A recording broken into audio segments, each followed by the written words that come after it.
নমস্কার, fishing club Barrackpore চ্যানেলে আপনাকে স্বাগত। তো বন্ধুরা, ব্যাকে যে পুকুরটি দেখছেন এটি হচ্ছে ব্যারাকপুর নীলগঞ্জ বেল্টের মধ্যে দেবপুকুর বাস স্টপের নিকট ইউনিভার্সাল পার্কের পিছনে কয়লা পুকুর। এই পুকুরটি আগামী 5ই অক্টোবর এবং 9ই অক্টোবর কম্পিটিশন হওয়ার কথা ছিল, কিন্তু অনিবার্য কারণবশত এই পুকুরে কম্পিটিশনটি বন্ধ করা হয়েছে। আগামী 5ই অক্টোবর থেকে এই পুকুরে সাধারণ পাস চলিবে। পাসের মূল্য করা হয়েছে 3,500 টাকা। এর বাকি নিয়মাবলীগুলো আপনারা একবার শুনে নিন বা দেখে নিন। আগে আসার ভিত্তিতে সিট বিলি করা হবে এবং অগ্রিম 1,500 টাকা দিয়ে আপনাদেরকে সিট বুকিং করতে হবে। বুকিং করে পাশের দিন না আসলে ফেরত কিংবা অন্য দিনের সঙ্গে অ্যাডজাস্টমেন্টটা হবে না। মাছ ধরার সময় সকাল 6টা থেকে বিকেল 5টা পর্যন্ত 3 গাছা করে ছিপ আপনারা ফেলতে পারবেন, কিন্তু 3 গাছার বেশি ছিপ কোনোভাবেই ফেলা যাবে না।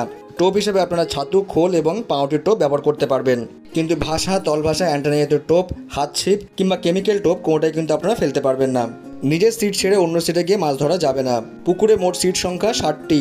প্রাকৃতিক দুর্যোগবশত কারণে বা কোনো কারণে মাছ না খেলে পুকুর কর্তৃপক্ষ কোনোভাবে কিন্তু দায়ী থাকিবে না এবং এক্ষেত্রে পুকুর মালিকের সিদ্ধান্ত কিন্তু চূড়ান্ত বলে গণ্য করা হবে। পুকুরে ছোট থেকে 9 কেজি পর্যন্ত মাছ আছে এমনটা কিন্তু দাবি পুকুর কর্তৃপক্ষের।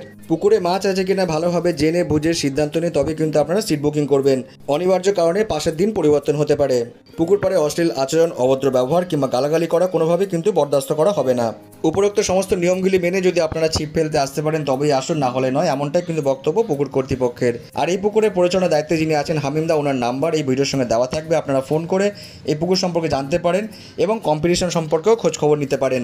বিশেষ দ্রষ্টব্য, আপনারা যারা যাবেন বা যারা সিট বুকিং করবেন তারা নিজস্ব চিন্তাভাবনা এবং সিদ্ধান্ত নিয়ে তবে কিন্তু সিট বুকিং করবেন, আমার কথা বা ভিডিও দেখে নয়। তো বন্ধুরা, দেখা হচ্ছে অন্য কোনো ভিডিওতে নতুন কোনো তথ্য নিয়ে।